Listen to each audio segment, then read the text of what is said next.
আমি আমার ছোটো বিড়ালটাকে খাবার দিলাম, ও এখন বেরোবে এখান থেকে, বেরিয়ে খাওয়া শুরু করে দিছে রকেটের মতো।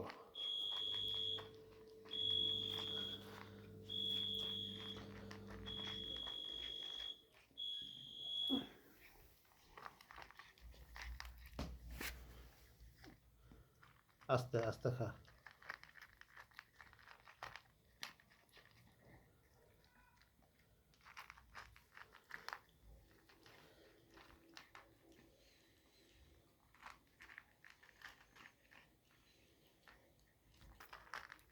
এটা তার ফিডার, একটু পরে সে ফিডার করে পানিও খাবে।